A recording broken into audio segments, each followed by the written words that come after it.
Secretly recorded from deep inside the bowels of a decommissioned missile silo, we bring you the man, one single man who wants to bring light to the darkness and dark to the lightness. Although he's not always right, he is always certain.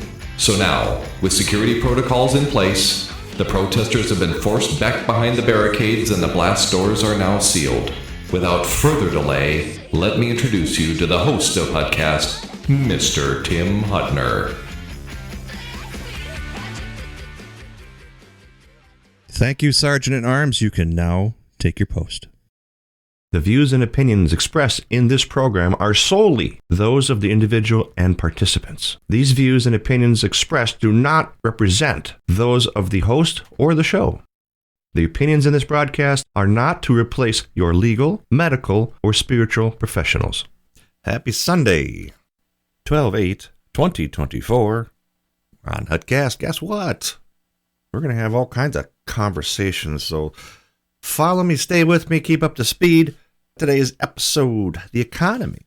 Conversations of a Democratic victim base. Mr. Walz.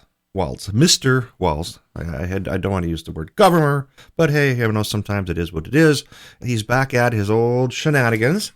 And then BT, which is for Brian Thompson, a local guy from around my parts, and we're going to have kind of a little conversation about that. Sorry as it is. Sometimes you got to talk about this stuff to just find out, what goes on. I mean, it's kind of crazy. Stand by, Hutcast. This grilling season, take your taste buds to the next level. The sauce that'll change your barbecue forever. O. Eddie's Whiskey Bourbon Sauce is going to be at the Anoka County Fair. O. Eddie's Whiskey Bourbon Sauce is all about that split second when the tender meat and delectable sauce touches your taste buds. Don't believe me? Chef Richard Cooper is bringing O. Eddie's Whiskey Bourbon Sauce to the Anoka County Fair so you can taste it and become a believer yourself. O. Eddie's Whiskey Bourbon Sauce, the sauce that's worth the wait. Welcome back to Hutcast. As mentioned in pre-roll, we have a couple of things to get over, and I literally mean get over. I'm going to start out with our conversations of a Democratic victim base. The victims. The feel-gooders. The guys who are gals and gals, the people who think that they've been victimized by our current presidential status. Yeah, how do you feel about that, guys? Whether you win or lose, whether you're cheering or you're screaming, whether you're ecstatic or crying, this is still our current situation.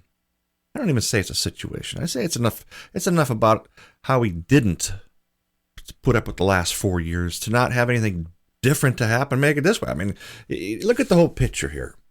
Everybody says I'm a Trumper, a Trumpanzee, whatever those little knickknacks are, those euphemisms for what we do as a conservative, I always think of myself as on the fence both sides, and I always told you guys that.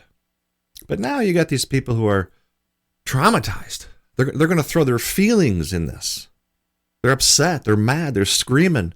I've talked to some people. I'm in a position of my job where I can actually get out and talk to a lot of people. And sometimes it's some pretty good information. You got to wonder, why would you be so traumatized by a president? He wasn't a good pick, but he was the only pick we had. Just like Kamala was their only pick. And we've had discussions in the past about Kamala. How she was installed, not chosen by you, by any of you, left, right, centers. It wasn't a choice. That was a democracy was on the ballot this time. It always has been. But now is even more so. So what was our only choice? The Trumper. The guy who's the narcissist. He's just what he is. So we had someone that you didn't put in there from the DNC, and then you have someone who is put in there by the RNC. A lot has gone on with this. So these victims, they're so-called victims now. The victim base. I call it the victim base. Because they're never going to switch to a Trump. And the Trumpers never going to switch to a Dems. But if you listen to them, I had a couple guys come in. They were conservatives. Let's say that. Conservatives, Republicans, it could be a Democrat conservative. And they tell me how they're younger kids, their family, just blew gaskets all over the place as soon as they found out. Crying and holding each other. And I looked at the guy and I says, dude, what did you do? And he says, well, what could I do? I said, well, A, you could straighten them out. B, you could fix their delusional whatever. And all he said, which was made me think of why the left constantly kicks the right's butt. I didn't want to get involved. I did not get involved with your own family. I did not say, you guys need to shut up. Where was the tough love? You have to remember that nothing's going to change like you think it is. Nothing's going to be as bad as it always, you always say it is. We lived through the old Biden years. We lived through both of Biden years. I don't think we could have had a really very prosperous economy with Kamala at the helm, because she had zero policy. All she had was lipstick and bullcrap. So these victims, these Democratic victims, and I say Democratic socialist victims, not the real Democrats, not the JFKs, not the people who in the old days are considered Republicans now, not those people, not the polarized, but the crazies, the so far left that, and we have them on the rights, and we have them there's all over the place. There's no better. They're just different. We're all saying the same thing. We're just saying it differently. And when they play this victim, and they have these tantrums, and they jump up and down, and they, come on, people. I would think that most people listen to the show, other than across the pond, different countries, you have your factions and whatever that equates to in your factions. Everybody has their home base. They have their pick. But nobody really engages it. Except this time in the USA, we engaged. Now, if you look at the election, Trump's numbers in this year, in 2024, were way less than he had in 20 when he was beating Biden. Where did all the numbers go? I mean, like a lot of numbers. So where did all these voters come from last time? How do we have 108% turnout? I'll give you my theory. I don't want to do the conspiracy theorists, but however, I'll give you a point of order on this, because sometimes you just got to go, really? This doesn't even make sense from any point of view. Okay, so here's the gig. We talked about in the past being installed. Well, Biden and Trump have their conversation. It was on televised. Trump just sat back and let Biden speak. He couldn't even, he didn't even bother interrupting anything, because Joe was digging a hole so deep, he couldn't do better than what Joe did for Trump's campaign. And he absolutely did an excellent job. So then the Dems go, oh crap. They knew that Biden was going to run this whole time. They knew Joe was going to be on top of the thing. So if you were the factions of the left and you wanted to organize a setup election, and this election has certain factions of it that get kind of magically put involved, 108% turnout, never happens, should never happen. How would you orchestrate that? Here's how I would orchestrate it. Okay, we know Sleepy Joe is going to run. We know he can't. If I was the DNC pick and doing all this, we know that he can certainly clear the DNC primaries because he's the president. Then you can say no to him. Then his mental state deteriorates fast. I mean, super fast. Or was it always deteriorated? They won't tell us the truth. I mean, think about it. He had enough cognitive theory to stand up there and talk to Trump, and what a good job he did for Trump. Then Sleepy Joe comes up and says, okay, I just can't do this. And he's really screwing up on the debate. So the debate's in there. It's done. He's getting his butt kicked. Trump sits back, giggles. And now they realize, oh crap, we can't do this. So okay, now follow me now. If all these people have voted, and they're going to vote early, and they're going to vote this, that, the other, but they can have any type of vote. And remember in the 20 election where Trump was ahead by like 12%. We went to bed, he woke up and was 40% behind. I don't know about you, but I don't believe in magic or coincidence. So magically from the 2 o'clock in the morning to the 5, 6 o'clock in the morning, the world takes those numbers and magically puts them in place. Well, why didn't it work this time? I'll tell you why. Because they weren't planning on Sleepy Joe to be that sleepy. They had, my opinion is, and this is strictly my opinion, They had all these ballots printed up. They had them all set up. And this is a very big process. You look at the big process in the world, and this is a huge section of printing. Do you think you can print that many ballots, to be not that many unknown, to be not noticed by somebody somewhere, something? I mean, you'd have to have a huge Shutterfly type of printing program to print that much stuff, to keep it quiet, to keep it in the back of a truck, to get it dispersed to all these voting stations. I mean, think about the logistics of that. That takes months and months of planning. But they didn't plan on that when Sleepy Joe couldn't hold a cognitive sentence. What did they do? Well, they did the best thing they could. They put in Kamala. So here comes Kamala. No policies, no common sense, no things that I would say are presidential in a way. To throw her in this and say, okay, you're in, but we can't guarantee your vote because now we've missed that boat. Are you following me now? They had it planned. It was rigged. And if Sleepy Joe could have just made it happen some more, then they would have just put the, 27th Amendment? I've got to check that. And then slide her in position because he wanted a sound mind to run a company or a corporation or even a country. Couldn't run it. Couldn't do it. They slide her in there. Boom, done. Happens. The next election is going to be an incumbent election. When Kamala finishes out the 24 to 28 version, I don't know, maybe I'm reaching, but think about the big term thing. Sit back and say, really? Someone once told me, if you want to get somebody's attention, blame them, poke at them, what you do is you blame them of exactly the same thing you're doing. I think it was Stalin said this. You blame them of the exact same thing you're doing before they blame you of actually doing it because you're doing it. And you will shut them up. And they will be the bad guys because they're the first ones to talk. Think about this, people. A lot of things happening in this country. A lot of stuff going on. Am I worried? No. Does it bother me? Yeah. It bothers me that she was installed versus she could run for it. Again, you know my feelings on this. The DNC had some pretty good talent on their side, and yet they neglected to use the democratic process to obtain. That's where it bit them. I'm okay with that. Let them bite it. Let them get that taste of, hey, let's run things fair instead of unfair. Which, again, I cannot prove. Therefore, it becomes my opinion. As the header says in front of this video or for audio, it's not that I'm always right, but I'm always certain. And I am pretty certain of this. Okay, so what do we got here? We got the conservatives on the Democratic victim base. See here, react. Okay, we got that one covered. So let's talk about some local stuff for us. But I have to take a commercial break. I have to stand by because I actually have to take a commercial break. So for Headcast, stand by. We're about 12 minutes into this first segment. We'll be right back. The current healthcare system is not meeting the needs of real people. People are demanding better care, better options, and want results. So Gareth Care has launched and is advocating for those in the U.S. and internationally, as people are realizing the controlled system has not been there for them.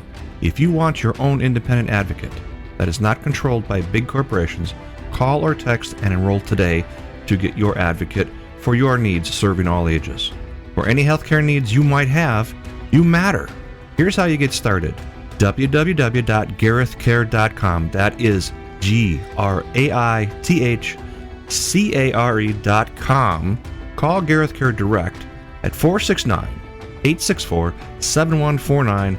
Call or text the questions to Healthcare Sucks and get an advocate with Gareth Care. 469-864-7149. Mention Hutcast and you will get an additional 10% discount on your first advocacy bundle. The staff at Gareth Care will take care of you. Remember, mention Hutcast and get that extra 10% off your first bundle of time. And this is all brought to you from Gareth Care.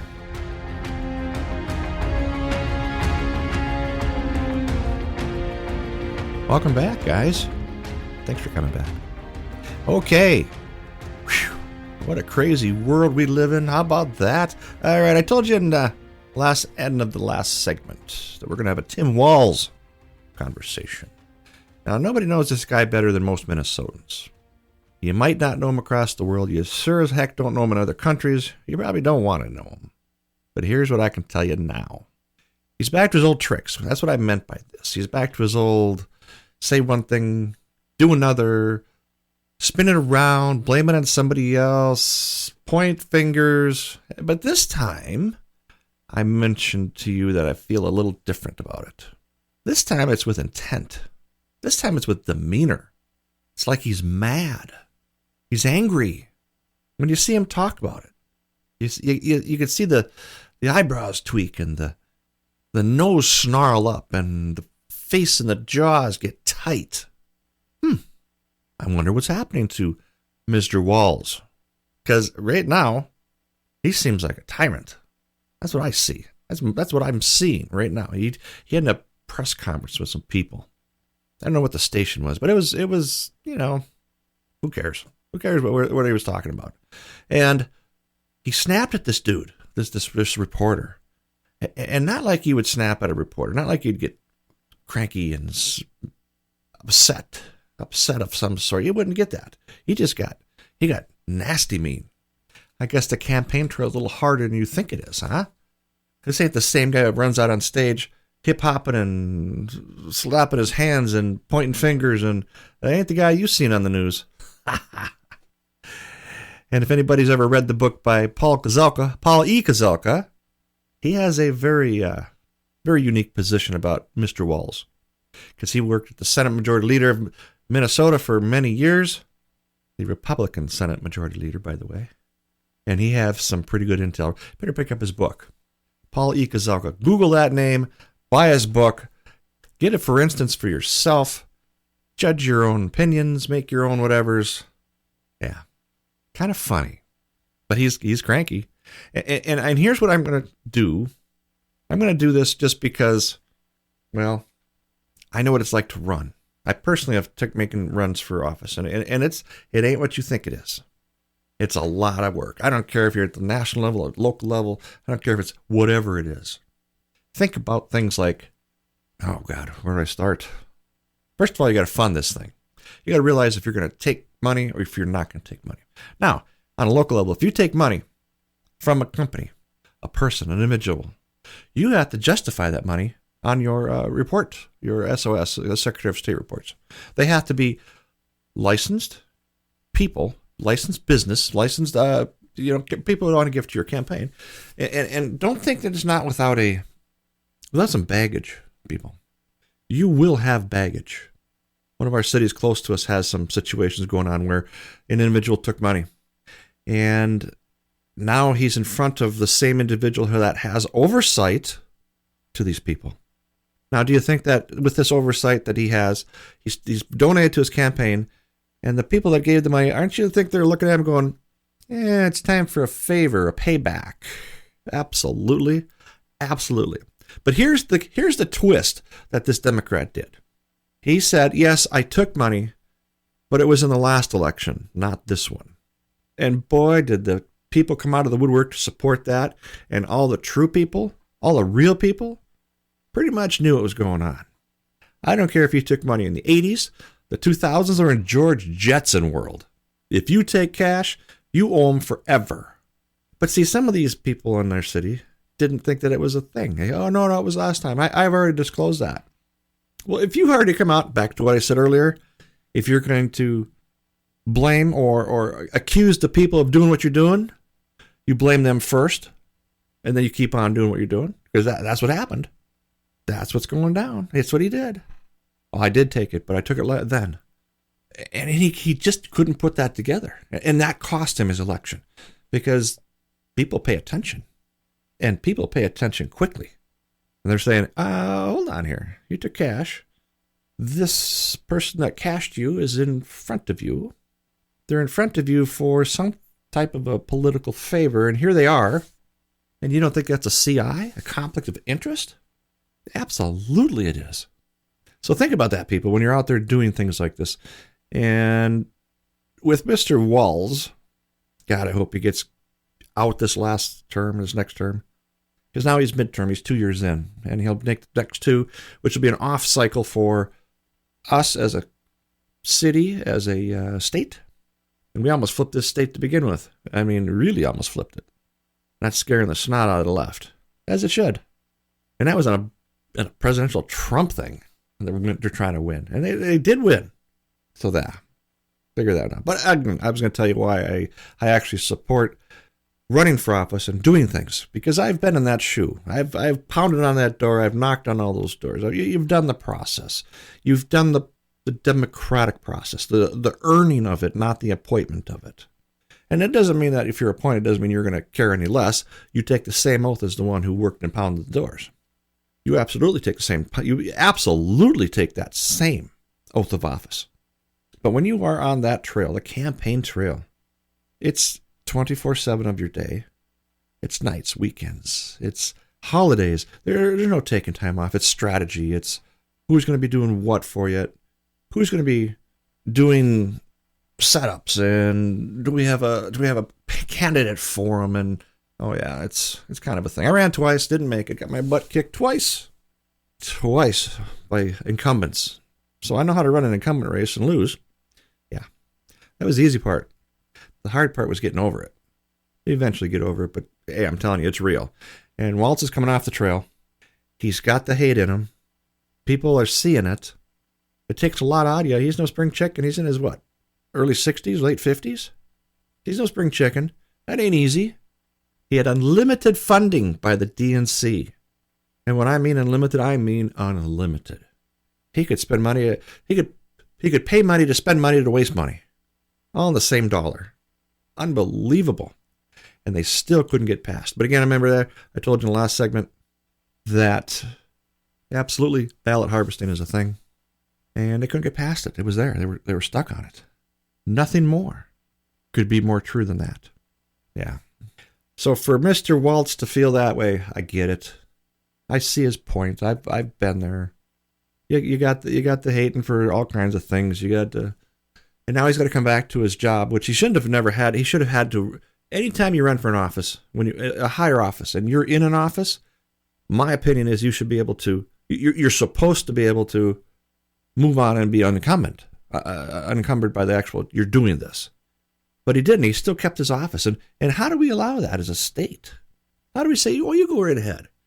You're here. Your job. We voted you in to run this state, and now you're on the campaign trail, which you'd have dumped us in a heartbeat." Well, that's got to say something. That's got to say a lot of something. Can't blame him for taking it. You cannot blame the guy for taking it. But you can blame the guy for not resigning his position now and letting our Peggy Flanagan take over and run the rest of the 2 years. I'm more than okay with that. Come on, Peggy, show us what you got. Yeah. You can't write this stuff.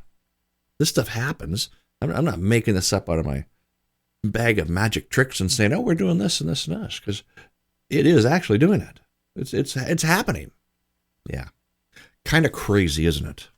Kind of really weird how things are just happening. It can't even, again, you can hear the disgust in my voice sometimes.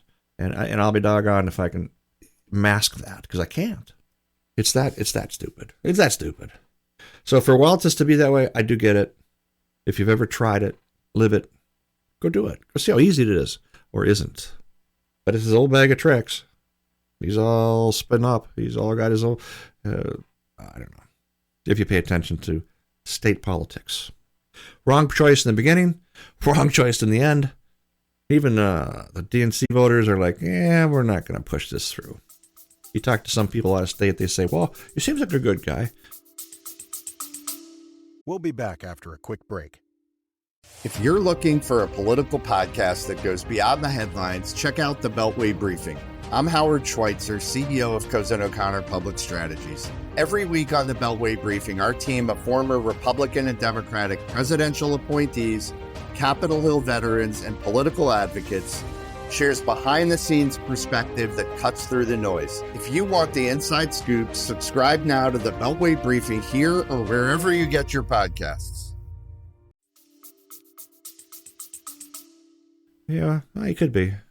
Not for us. Not for your vice president. No better than the vice president we have now, Kamala. I'm kind of interested to see how Vance is going to do. I don't know Vance, and if I look at Vance like someone looks at Waltz, how's this going to go? Do I not know enough about Vance to be like Waltz is now? For someone else in another state? Oh, he looks like a good guy. Just because he's got an R next to it, that don't mean nothing. Maybe loosen up behind the wheel, we would know the difference. So pay attention to how he does things, how engaged he is, how engaged Trump will let him be. It's a thing. Pay attention. This is why we have politics. Don't let the politics do you. You do politics. Actually, weirdly enough, a senator told me that once. Hey, you do politics, don't let politics do you. Makes sense. People who get things done show up. If you don't show up, you don't get things done. Go back under your rock. Don't worry about the economy. Don't worry about your anything. Don't worry about kids peeing in cat litter boxes because they want to be free for animals or whatever you call those. Furries, that's what they are. They're called furries. And if they're called furries, and our states and our school boards and our people are letting this happen, yeah, you should probably focus on that a little. Focus on what's going on, even if you don't have kids in school. Kick back and say, hey, hold on here now. Oh, hold on. What's going on? That's at our state level. That's happening in this state of Minnesota, in my undisclosed location of a bunker. Does that happen in your school? Is that what's happening around you? Yeah, look at the map. Pretty red map. There are just certain areas that are blue, and that's all it takes to kind of win. A couple of blue areas, even the Democrats won't vote Democrat. The conservative Democrats, how did I put it? But anyway, pay attention. All right, what do we got here? We are, 15 minutes. All right, we're going to move on to the next segment here. And we're going to take another break. We're going to kick back and listen to another commercial that these guys they support us, so I'm going to support them. That's just the way it is. And they are wonderful people for our show. Some of our show sponsors are gold sponsors. They've been on the show. Love them to death. And I think I'm giving them their homage. Hey, thanks for supporting the show. So Hudcast, stand by. I'll be back with the next segment, and let's talk our economy and these businesses. I'll tell you what I'm seeing out in the world. Stand by. Now a word from our sponsors. Today's sponsor in part by Excel Roofing. Excel Roofing. They do it all. Roofs, siding, framing. You need a house? Give Excel a call. I've used these guys personally in the past. Have a professional crew. They're conscious of your job, and they want to produce the finest quality of craftsmanship available. Excel Roofing, 763-712-0757. Again, 763-712-0757. Excel Roofing, Dayton, Minnesota. And welcome back to Hudcast. This segment's going to be about the economy. I want you to pay attention to certain things around you in this economy. They always said the last 4 years were the best of ever. I'm not disputing. You had good times, you had bad times, but you had the times. What I don't understand is when a loaf of bread costs you $5 when it used to cost you 29 cents, I consider that being a good time. You can't believe that. So in your own life of things, and you go to the gas pumps, you go to the grocery stores, you pay your insurance bills. How about those being out of control? I want you to focus on a couple things. And here's what it's all going to come down to. I'm going to show to you in this segment that there are certain things that happen pre-election. And I want you to take notice out in the world when you're out doing your things. Just to remember this segment on Hudcast. Say, hey, he was right. Again, I'm not always right, but I am always certain, and I'm certainly going to tell you what I think right now. Pay attention. Let's look at the TV shows. Okay, who noticed when Obama come in? Way back. And in between commercials, you have all these, want to sell you a car, you want it, whatever it is. And that all of a sudden, all the actors now are all black actors. Everywhere. BET was a big thing. It's just huge. And this ain't a race thing. This has absolutely nothing to do with that. This has something to do with they're priming their next customer, their next base. How about when Biden jumps in now? Everything's happy holidays because Christianity, it offends me. I can't say Christmas. Everything's happy holidays, everything. And now look what's happening in the 24 election. That's right. Look what's happening. Merry Christmas. Happy New Year. There's a little more God back in the TV world. I mean, it's what's happening. There's a little more God on social networks. There's a little more God and whatever your God is. I mean, I don't know. It's your thing. Pay attention to what they're doing there. They're priming this.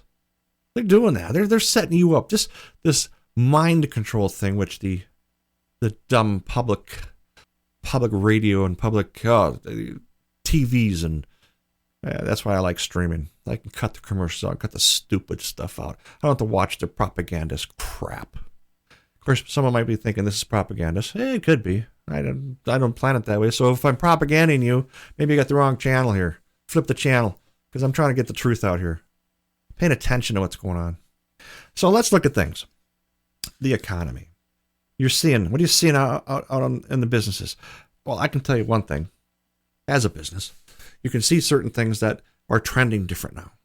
You used to sit back and go, oh God, what plant is going to burn down now so that the supply you need isn't going to come around so that now you're going to pay $18 for a $2 part or $7 for a gallon of fuel when it's normally maybe $2.80. When do you think we'll see those this year? Think we'll see those when Trump starts spinning things up, turns the pumping back on in North Dakota? Because when Biden shut that off, there's a whole lot of friends of mine who listen to this show, who are out there saying, really? Now what are we going to do? They can get fuel in our own stores, in our own ground. Well, they want to buy the foreign stuff. Well, probably because Biden has financial interests with Hunter in offshore oiling from Saudi Arabia or whoever place. Really? Come on, guys. That's not America first. Go to the store, buy some bread. You can't go to a grocery store, a local club around here, and fill up a cart and not be $700 for a cart. Think of what $700 buys you 10 years ago. You roll the damn truck up to the front door and start loading it up for $700. Now what do you get? Some foo crap and some herbal, grown natural whatever. And I get there's a lot of stuff. Okay, if before you start sending little emails, hold on to your pens. I understand chemicals in foods. And yes, it's always cheaper to hormonally grow something versus homogenally. So don't go all freaking out and getting these emails loaded up on my Facebook page because, okay, I get ya. But pay attention to how things are. Let's see what the Kennedy guy does when he takes over the food ag. I'm kind of excited about that. The Health and Human Services portion of the Levy guy thing. I'm glad Levy's out.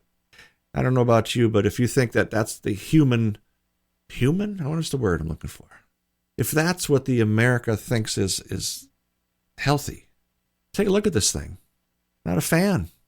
I wouldn't care if it's a guy or a gal, if it was a guy gay or a gal gay. Wouldn't matter to me there. But this thing was a guy at one time, and he's gendered or whatever it is. Okay, all right. And there's our Health and Human Services Director, our a general for the whole United States. That's the thing. And the guy with the no hair and lipstick and a beard and a goatee wearing dresses. I don't even know what he does. I don't want to know. I don't want to Google him and let my browser get tasted with that crap. Yeah. How's that work? Come on, guys. It's America. Common sense. You want to do your stuff, do it in your own privacy. Don't force someone else on it. But anyway, you got me sidetracked. Gosh, darn it, you guys. Okay, back to what are you seeing out in the world? All right. 4 years ago, you couldn't buy a pickup for $80,000, $100,000. Now they're coming down. Oh, and now everybody's sticking electric cars up your butt.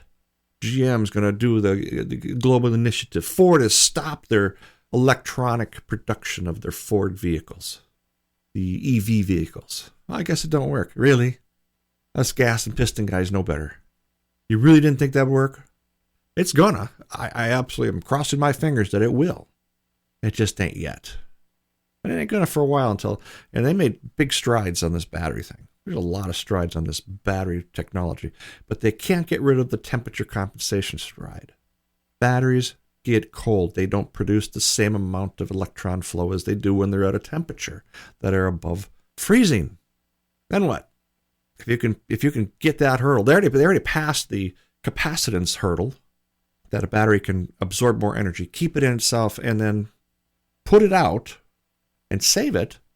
The lithium polymer phosphates are the ones that corrected that problem.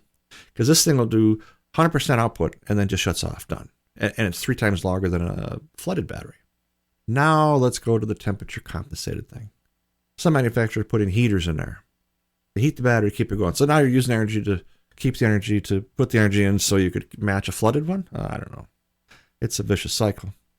But this industry, this economy of electric vehicles is now on its ear.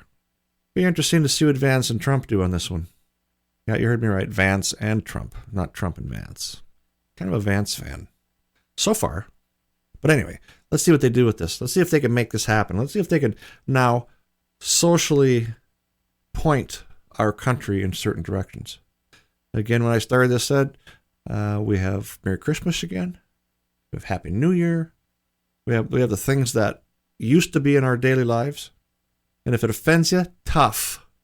You're offended because I say Merry Christmas. I don't care. I don't want to be around you. And you shouldn't want to be around me. People on the left are now opting out of engaging on social platforms now. I'm noticing that because of this economy and this current president, Vance and Trump. Yeah, how do you think about that? Spin that around. Let's light this candle and see what we get with it. Because I'm all up for it. Let's see here. What else we got in my notes? Our business C, scenery, Christmas. Yeah, we got a lot of stuff. Just pay attention to your surroundings. These business things are going to be a pretty kick butt deal the next so and so. We don't want to keep pushing inflation through the roof. We don't want to keep adding to the debt ceiling, and we got a lot of debt ceiling right now, and we'll never get out of this debt ceiling. It ain't going to happen. Trump will never make that happen. I don't care if he's Jesus Almighty coming down and saying, hey, we can fix this in 2 swipes. It ain't going to happen. He can't do it. He'll get better. I don't know. Economy's going to change because of the migration policy. Oh, you betcha, yeah. You're going to see that in a heartbeat. He's not anti-Mexican. He's not anti. He's just, if you want to come to this country, you do it the right way. Imagine if you were a Mexican family and you came into the United States the right way, the naturalization way. You did the procedure. You did everything's all there. It's all, you've done this. And all of a sudden the border doesn't matter anymore. Why doesn't it matter? I would be upset. Kind of like how they installed a candidate on the DNC. They didn't go through the process. They circumvented the process. Come on in, everybody. We need voters. That's what I saw. If you want us, you vote DNC. Every time. Oh, where do you live? Can you prove where you live there? No. Well, come on in anyway. I don't know, guys. Take a look at things. I'm very hopeful. I'm very hopeful that we can make this economy a little nicer, a little more palatable. Can we make this so that we don't fail and faint at the cash register, buying our groceries, buying our stuff? So back to the trucks, cars. If our economy was to heal or better itself, let's ask the question of the old school, if we bail them out, will that help them? Well, how many people understand the Rivian, R-I-V-I-A-N, the Rivian trucks? Choose your RT1, you choose your RT2 dual, and your R1T tri. Now, this is a truck company, light duty, small fleet. There's a very small thing here. Our economy decided to bail this company out, and all they make is electric vehicles. Their job is to only make those things that we're going to do the electric push. And what do they take? $20-some billion to bail out. Now let's look at the total. From what I understand in the network news from Detroit, called the Detroit News, they've published a information piece that says the Rivian got the bailout, which equaled to $100,000 per vehicle that they built. Well, their trucks are $70,000, $80,000. They got a bailout to produce $100,000 of these trucks to get back on their feet. I'm sorry. When they say bailout, they say give them my money, your money. Give them our money to bail this company out because they were on this initiative for the O'Biden group or for the O'Biden electric, for the O'Biden. And again, I covered this in the previous. So what do you think of that? How's that sit with you? How's that sit with you in the regular world that we bailed them out? Again, another company. And are we bailing people out now because they went the initiative electric ways? Well, I don't know if it's a good vehicle or not. I have never seen one in my shop. I wouldn't know if it was a nice vehicle or a piece of crap. When I see them online, I've seen what's out there. I don't even know where there's a dealer. I think there's one, two. I'm seeing like 15 dealers: Arizona, Illinois, Joshua Tree, Washington, Spokane, Skokie. I mean, get on the website and look around. Shop the gear. You can see it. It just, they're using Rivian charge stations, which I'm assuming there's an adapter for all the other Tesla charge stations. I don't remember bailing out Tesla. Think about it. Think about what's going on with this. Right now, you could go to a dealer and their MSRP with their retail, which back in the day, nobody ever paid retail. You always negotiated your vehicle. You can actually buy a truck now, work truck, nothing fancy, to do what you need to do, and you're paying $30,000 with incentives. Couldn't buy one before. You were paying just as much for a small truck as you were a half-ton truck. And if you're paying that much for a half-ton truck, well, then you might as well buy a 3/4 ton, 1 ton. Kind of a thing. Yeah, our economy, it's changing. It's changing. Let's see what happens. Pay attention to your commercials. Pay attention to what's going on TV. Watch your news channels. See what's going on in the world. Buy American, for God's sakes. Yeah, buy American like your job depends on it. Because it does. Okay, what are we at? 15 minutes in this segment. All right, we're gonna cut this one off. The economy is pretty much covered in today's show. Our next one is a very somber conversation. The Brian Thompson question. It wasn't even a question. It was just insane.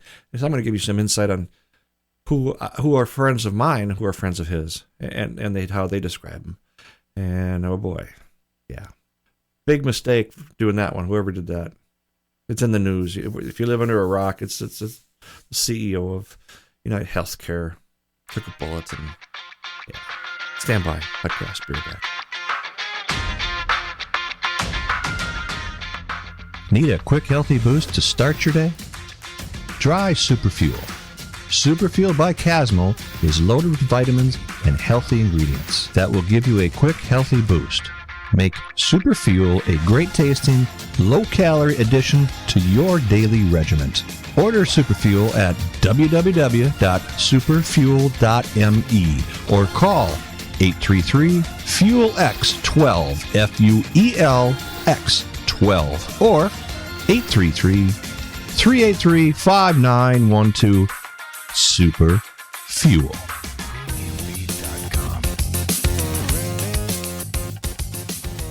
Welcome back to Hudcast.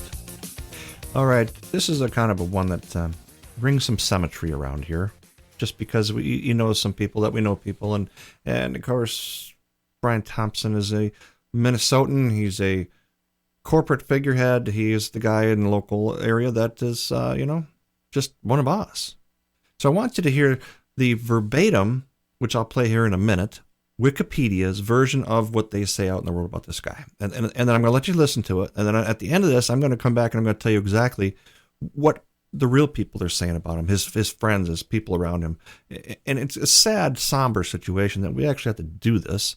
It's a very sad, somber situation. But I want to play it.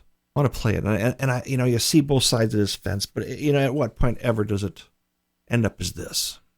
So stand by. I'm going to play the verbatim from the Wikipedia if you haven't looked it up already. And you'll hear the 13, 14, 15. You'll see some numbers in there, which there's nothing I can do to take them out of there. I'm going to have my AI read it to you. It's pretty intelligent stuff. So stand by.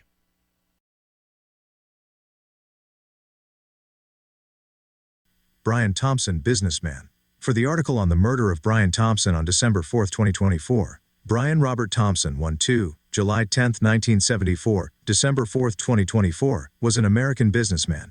He was the Chief Executive Officer CEO of United Healthcare, the insurance arm of United Health Group, from April 2021 until his killing in December 2024. Education. Thompson was born on July 10, 1974, in Ames, Iowa, one of two sons born to Dennis and Pat Nee Hunter Thompson. Bree 4-5. His father was a grain elevator worker. He was raised in the nearby area, Jewell, Iowa, and graduated in 1993 as the class valedictorian of South Hamilton High School in Jewell Junction, north of Ames. 4-6. He then attended the University of Iowa in Iowa City, where he received a bachelor's degree in business administration with a major in accounting in 1997, and met his future wife. 7. At the University of Iowa he was also valedictorian. Career. From 1997 to 2004, Thompson worked at PricewaterhouseCoopers as a manager in the Transaction Advisory Services Group of the audit practice. He joined United Health Group in 2004 and was named the CEO of United Healthcare Government Programs, which included Medicare and retirement as well as community and state divisions in 2021. His total compensation was $9.60 million, $9.80, and $10.26 million. Under his leadership, United Healthcare's profits increased from $12 billion in 2021 to $16 billion in 2023. 12. At the time of Thompson's death, the company was the largest health insurer in the United States. 13. The Associated Press said Thompson kept a low public profile. However, he received attention during an investor meeting in 2023 when he announced United Healthcare was shifting to a value-based care model by paying doctors and other caregivers to keep patients healthy, rather than focusing on treating them after they get sick. Reports of increasing rates of prior authorization denials prompted investigations by ProPublica and the United States Senate, investigations which were described as a stain on Thompson's time of leadership by Fortune. The Senate report, published by the United States Senate Homeland Security Permanent Subcommittee on Investigations, focused in particular on denials for Medicare Advantage plans serving the elderly and disabled.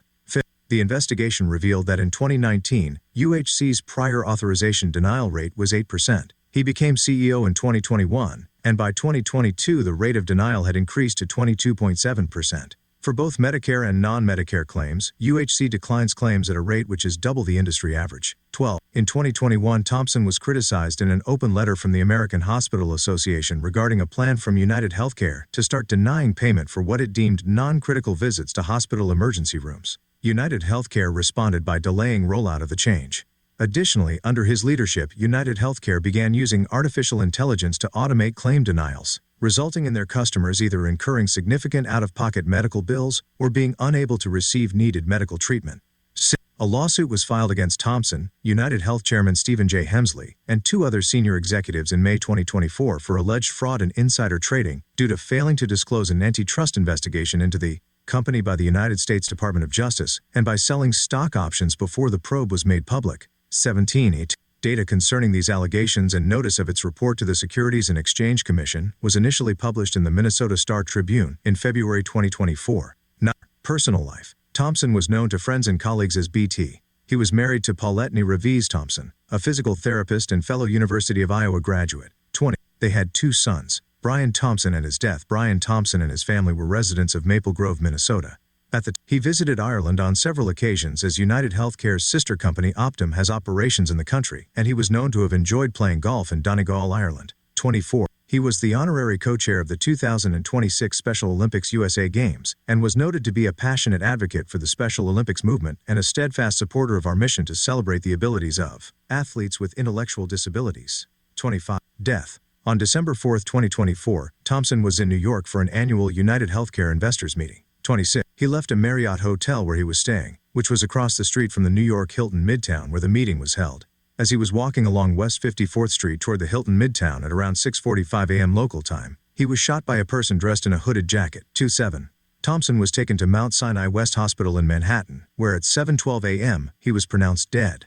20. Public officials, which included Minnesota Governor and former Democratic Vice President nominee Tim Walz and Senator Amy Klobuchar, expressed dismay and offered condolences to Thompson's family after the shooting. 20. Democratic U.S. Representative and former 2024 presidential candidate Dean Phillips wrote that he was horrified by the assassination of my constituent, Brian Thompson, this morning in NYC and have his family in my prayers. In contrast, many ordinary people celebrated the killing and shared their contempt on social media for Thompson, United Healthcare, and the American health insurance system. 31, 32, 33, 34. The Washington Post said that many people mocked Thompson's death, and others felt satisfaction. 5. One lecturer at Columbia University was quoted by the Financial Times as tweeting, "Today we mourn the deaths of 68,000 Americans who needlessly die each year so that insurance company execs like Brian Thompson can become multimillionaires."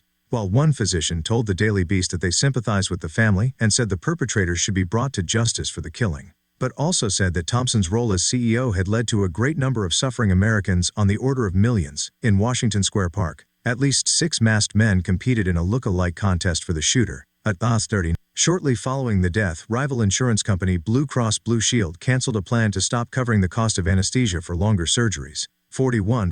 Likewise, shortly following the death, 2 of the houses owned by Thompson's family were swatted. 3. A number of health insurance companies removed details about their leadership teams from their websites or deleted the pages altogether.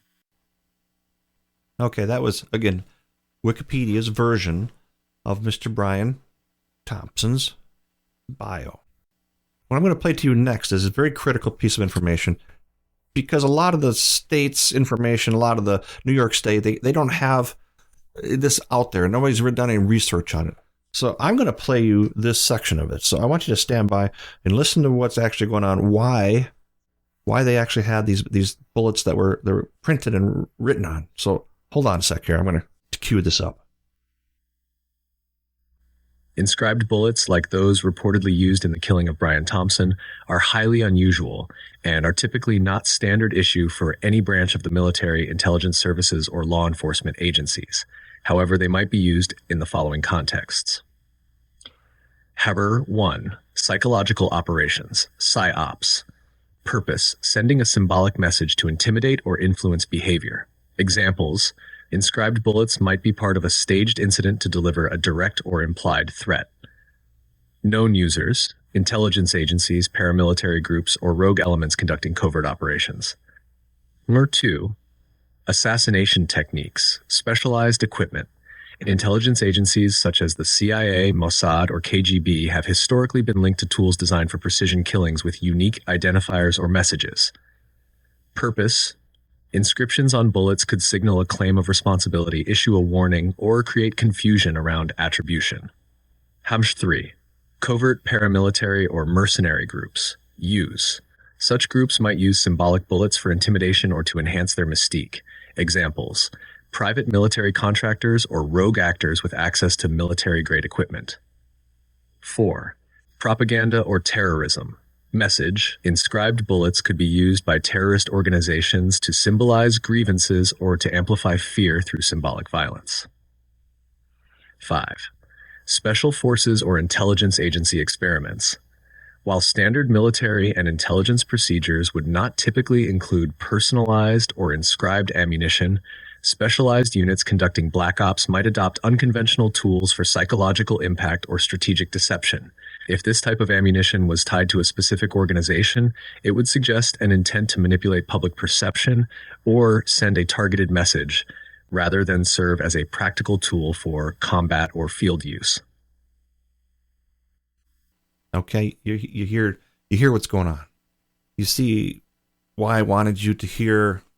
First of all, let's put the human back in Brian BT, because like I said beginning, there were some friends that I have of friends of his, and they're hurting right now, and I get that. But I also wanted you to understand what this mass information thing that's coming out, because I mean, unless you live under a rock, you don't hear this. Then this is what's going on. And for you guys in other countries, this is what's going on here in the country. Get a chance, Google it up. Our hearts go out to Brian and his family. And now I'm going to tell you what Brian's legacy is. I mean, what his friends said about him. He's an upstanding guy. He is one of the few that actually fought for better coverages for their patients. He was the opposite of what Wikipedia was saying towards the end there, that he was probably the only guy that was out there fighting for, let's have a better model.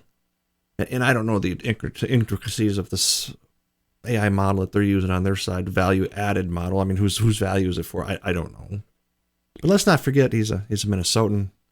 He's a family man. He's a friend. He has all these people out there that care about him. And if you want to assassinate somebody, I mean, really, the head of companies? But, I see the point of you take the snake and cut the head off it. And that's why there was a Trump assassination attempt more than once. How many assassination attempts did Biden and all the other guys get? They didn't get any. Who's the last president to be attempted assassination? Reagan. And before that, you had JFK. And before that, you're back in the 1800s, and, how can you trust the data from that? 1900s, 1909, I think there was a couple. Well, one. So if you think about, just because you're the head of a company, why you would take that shot at someone who, well, I mean, probably didn't make this up. I mean, it's probably under his leadership, but no different than anybody else in the, in the world. Whether you're a company head, whether you're a head of a committee, if you're a head of a state organization, I don't know. This is a tough one. This is pretty tough because it hits so close to home to a lot of my friends that knew him personally. Used to hang out with him. Kind of a tough one. I don't have enough good intel to say, and I would never bring them people on the show and say, okay, what's your thoughts? Because I know what they think. I know what they're thinking. This is insane. They're finding more and more clues. They're finding the water bottle. Let's see where this thing lands.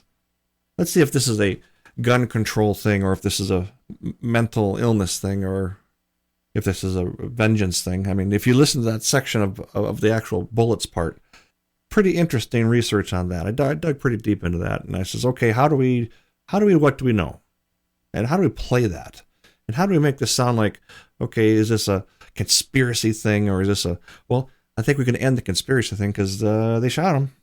That's pretty much done. Now we just got to figure out why. We can't turn our conspiracies into why. We have to figure them out and say, okay, if they catch this guy alive, if they catch him, I don't know, I watched the video. There's a lot of things I didn't see that made sense. And if you're a paid professional, first of all, they don't see you on TV. You're not buying coffee. You're not got a mask on. Again, a mask thing.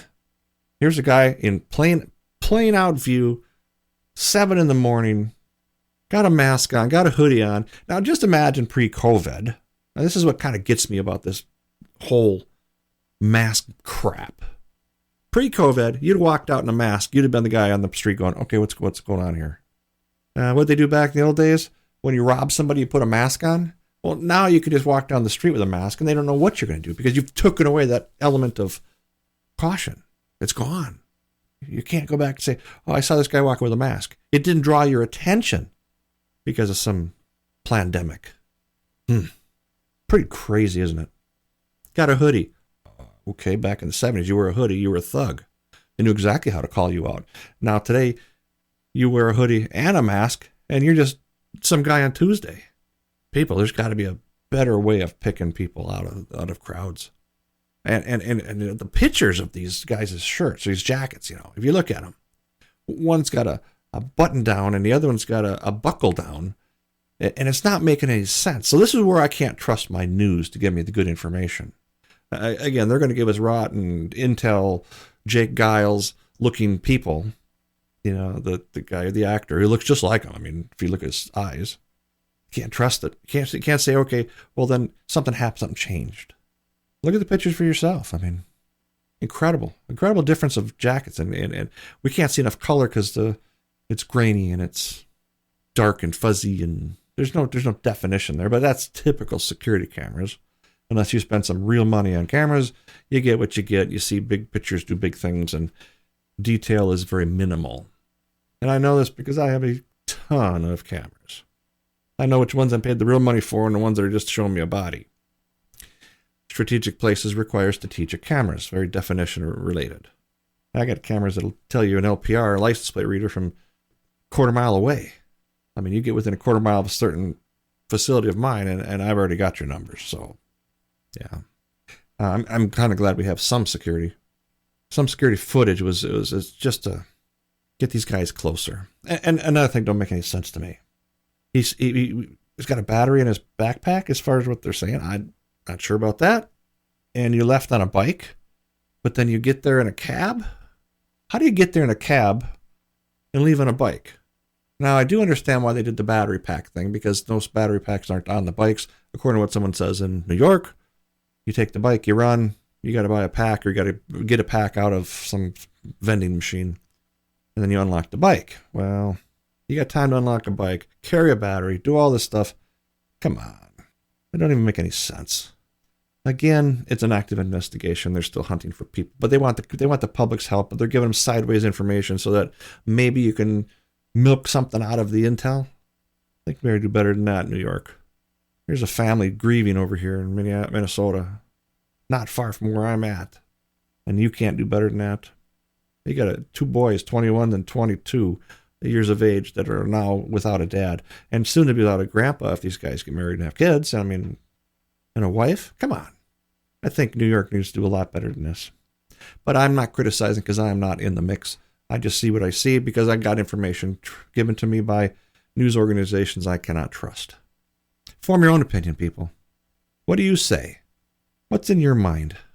engage yourself, look at it, and for God's sakes, if social media puts out a program for this guy's funeral, please give to this guy. I mean, not that he needs it, but support. Give him support. Give them something for their family to look forward to, knowing that, hey, you took a father from somebody, a husband, a brother, a friend. Pretty insensitive world we're in. It's only going to get worse if we don't stop this. Either way, guys, I wanted to throw that at you, and I appreciate you. Thank you for listening to the show. Form your opinions. Be heard. Be vocal. And show up, because people who show up get stuff done. Other than that, happy Sunday. I'm going to launch this out, and you have a rest of your wonderful Sunday. Sorry to leave you on such a bummer note, but I appreciate it. And you Ukrainians, yes, I did get your messages. I do hope Trump kind of spins around on you and helps you out officially where, I don't know. I hope it works out. I hope we can help. All right, signing off. Podcast. Until next time.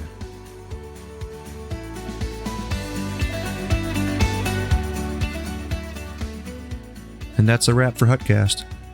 Hutcast is, again, a pragmatic approach to seeing things how some people see them.